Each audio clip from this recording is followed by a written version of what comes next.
kembali dalam program Membuka dan Menambah Wawasan akan pentingnya hidup sehat, tentunya di Healthy Life.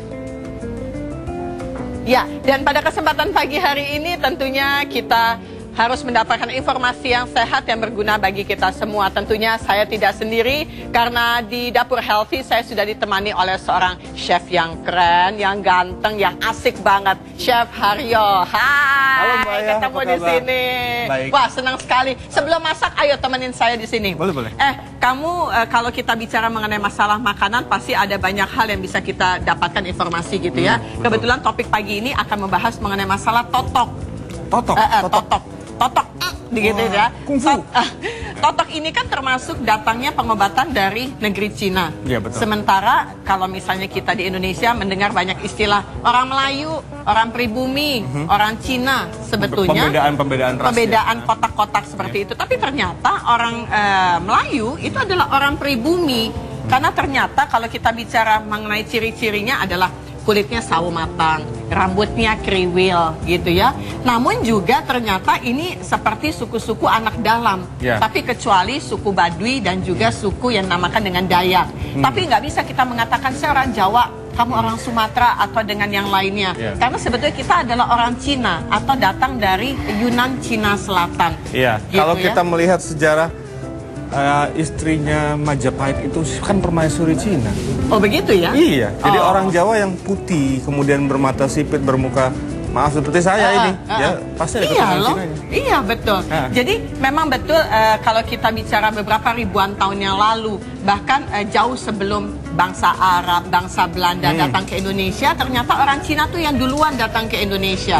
Begitu ya, dan bisa dikatakan sebelum tiga negara ini bisa disebut sebagai Indonesia, Singapura atau Malaysia, sebetulnya ini tiga negara menjadi satu kesatuan dalam wilayah ekonomi maupun budaya. Jadi kalau misalnya orang Tiongkok mau merantau, nggak ada tuh bilang ya mau ke Indonesia, mereka akan turun ke Laut Selatan. Jadi daerah yang sekarang dikenal menjadi Jakarta, Bandung, Semarang, Surabaya, mana lagi ya, Singkawang, Selat Panjang, Riau. Itu dikatakan sebagai wilayah-wilayah sudah dikenal sampai saat ini. Bahkan ada penelitiannya lagi, tau nggak? Suku di Baduy, yang Baduy dalam, kan ada dua nih, luar dan dalam. Ternyata dicek giginya sama dengan suku Mongol. Wow. Gitu. Jadi nggak bisa nih sekarang mengatakan bahwa saya adalah ras ini tidak. Ternyata manusia diciptakan Tuhan. Ini di dalam tubuh ini nih ada warna merah, ada hitam, ada putih. Diversity. Ya persatuan, ya perbedaan dalam persatuan. Karena itu penting banget kita menjadi bangsa yang multikultural ya. Betul. Jadi bersatu semuanya. Jangan menjadi perpecahan itu adalah apa ya, adalah keruntuhan satu bangsa deh. Betul sekali. Udah nggak zamannya lagi kita. Nggak zamannya lagi. Oke, zamannya sekarang masak. Oke, ini terkenal dengan ikan. Jadi Chef Haryo ini sangat terkenal dengan ikan. Chef ikan. Jadi ikan apa yang akan dibahas hari ini? Ikan. Jadi gini, kalau kenapa saya bicara ikan ya? Kenapa saya bicara ikan? Ikan itu sebenarnya adalah makanan otak bangsa Indonesia. Makanan otak. Ya, makanan otak anak Indonesia karena kita lahir dan besar di negara bahari ya, negara maritim. Ini yang saya ingin memberikan satu pencerahan. Mungkin kenapa kok kita harus cinta dengan ikan? Oke, baik. Ini ikannya ikan apa, Yo? Di sini kebetulan saya menggunakan ikan tongkol. Ikan tongkol yang murah, mudah didapat di pasar.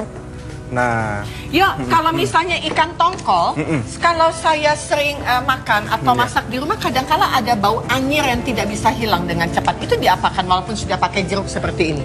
Idealnya, ketika ikan itu ditangkap, itu usianya hanya 2 jam. Harusnya ya. Harusnya 2 jam. Sebelum masuk ke dalam peti es. Tapi apa yang terjadi? Seharusnya di sini pemerintah mendukung adanya es gratis, kemudian lemari penyimpanan, kemudian nelayan tradisional kita juga didukung untuk itu. Ya, sekarang kita langsung masak aja. Nah ini ada 2 potong ya, ikan tongkol yang sudah saya siapkan. Tongkolnya nggak terlalu besar ya? Enggak, yang ukuran sedang 1 kilo aja. Ini sudah diinapkan berapa jam? Enggak, ini dua potong segar yang saya bumbui dengan garam dan lada. Nah, ya, ini lada hitam, garam. Kemudian saya mau pakai bumbu. Saya tabrakkan dengan bumbu asing ya. Di sini ada bumbu yang berupa terbuat dari rerumputan sebenarnya, ilalang. Ada marjoram, bay leaf, thyme, oregano. Oke. Nah, ini bumbu dari 4 musim, dari negara 4 musim. Ini gunanya dicampur untuk apa? Untuk bumbu aja. Untuk bumbu? Iya. Karena di sini saya membuat makanan yang sehat, Mbak. Makanan sehat itu ya, jadi gini. Kalau kita bicara makanan enak, dalam tanda kutip. Makanan enak itu adalah makanan yang tinggi garam, tinggi lemak, dan tinggi penyedap. Oh, oke. Itu tuh bahaya. Ya, bisa dikatakan ya untuk healthy life seperti ini. Kayaknya konteks itu kurang cocok. Kurang cocok. Jadi saya sesuaikan dengan konsepnya sekarang. Adalah healthy cooking. Nah, di sini saya menggunakan, kebetulan saya hanya membawa minyak olive atau minyak zaitun ya. Zaitun. Ada anggapan bahwa minyak zaitun itu sehat. Belum tentu. Belum tentu. Karena apa? Saya tahu itu. Karena kalau mereka, orang Eropa itu punya kelapa sawit, mereka pasti bilang kelapa sawit itu hebat. Ya, jadi hanya bahasa marketing saja. Jadi kelapa sawit kita itu tidak kalah hebat. Tidak kalah hebat. Tidak kalah hebat. Memang kebetulan sini saya hanya membawa minyak. Nah, sekarang sudah dibumbui lada dan garam, kemudian kita masukkan. Kita masukkan saja. Ini nama makanannya apa? Ikan? Nama makanannya ikan tongkol 1000 pulau. Oh, ikan tongkol 1000 pulau, bagus amat sih namanya. Karena kita hidup di mana? Di Indonesia. Indonesia ini adalah negara kepulauan, negara bahari kan. Pasti kamu tipe orang yang suka petualang ya? Saya suka. Karena mengambil tema ikan, pasti chef ini hobinya berpetualang. Saya melihat betapa negara Indonesia ini kaya akan, ya semua orang tahu ya, tapi jangan sampai bahwa negara Indonesia itu kaya raya, lautan dan segala macam menjadi hanya sebatas sebagai wacana. Kita tuh harus sadar betul, dan untuk orang-orang mudanya ini juga harus punya concern ke sana. Saya punya perhatian gitu. Jadi siapa lagi ya? Iya, siapa lagi? Wow. Nah, ini baunya tuh udah enak loh ya. Baunya sudah enak ya. Ini karena saya beli tadi pagi pukul 4 pagi di pasar ya, di pasar Minggu. Pasti punya sahabat ibu-ibu tukang jual ikan ya. Namanya siapa ibu-ibunya? Orang Madura. Orang Madura. Sama dong sama nenek moyang saya. Nah, ini ikan tongkol ini adalah termasuk daging merah ya, Mbak ya. Daging merah ini, jadi daging itu ada 2 kategori, daging putih dan daging merah. Daging putih itu mengandung bakteri salmonella, jadi harus dimasak sampai matang. Kalau daging merah adalah daging sapi, daging kambing, ikan tuna, ikan tongkol itu termasuk daging merah. Oh, tuna termasuk merah ya? Bebek pun juga merah. Jadi itu bisa dimasak 3/4 matang. Karena kita orang Indonesia. Karena kita orang Indonesia, sudahlah kita matangkan saja semuanya. Oke, betul. Ya? Aman. Nah, ini yang saya bilang makanan sehat ya. Makanan sehat adalah makanan yang sehat itu kita ciptakan di dalam kepala kita, Mbak. Iya, betul. Jadi bukan dari sini. Kalau istilah saya adalah kenikmatan 10 cm. 10 cm. Lidah kita ya, dari lidah sampai ini 10 cm. Itu nikmat, lezat. Ada 3 tadi. Garam yang tinggi, minyak yang tinggi, dan juga penyedap. Iya, betul.